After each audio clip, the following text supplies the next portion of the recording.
So it's different processes. You're planning, you're scheduling, and then after scheduling, then you would make sure your parts, or you'd source your parts for between that, but make sure you've got all your parts available and staged.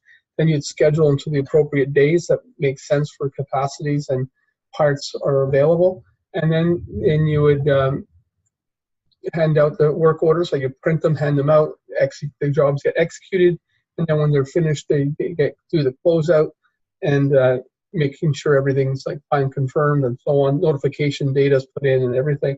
All those different steps in the process, you can have them all saved as variants in, say, GWAS or IW37N. So you just, each stage, you go get that variant. So you'd have a variant, and you can label them 1, 2, 3, 4, or A, B, C, D, whatever you prefer. In this case, I labeled them A, B, C, D for my business process stages. So first I want to make sure I look at my unplanned PMs. I want to make sure they're all good. So I have the date range set way back for a year, and then I just have to execute, and it would bring up all my orders on operations to make sure they're all kicking out perfectly with the amount of people, the amount of hours for duration and work, and so on. And when I find a mistake, like I would have a column showing my maintenance plan, and I would just go in and modify that. Like there's a gap there.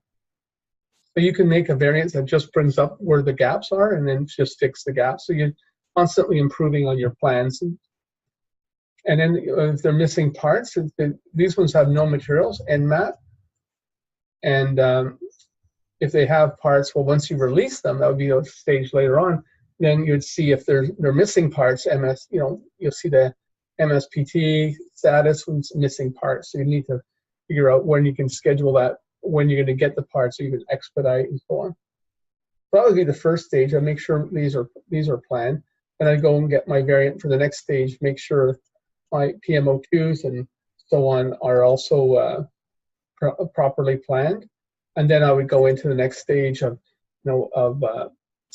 verifying the parts, releasing the work orders, like what I need to release, the ones that are actually planned. The next, I would set the user status, the plan, and then my next variant would only show planned ones that are not yet scheduled, and I would release them.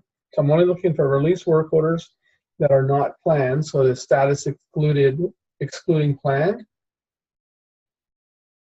So I had different stage. And then when I execute, I'll just bring that bucket. So you work in different stages based on the business process. It makes it a lot easier to manage your workload. Very logical patterns.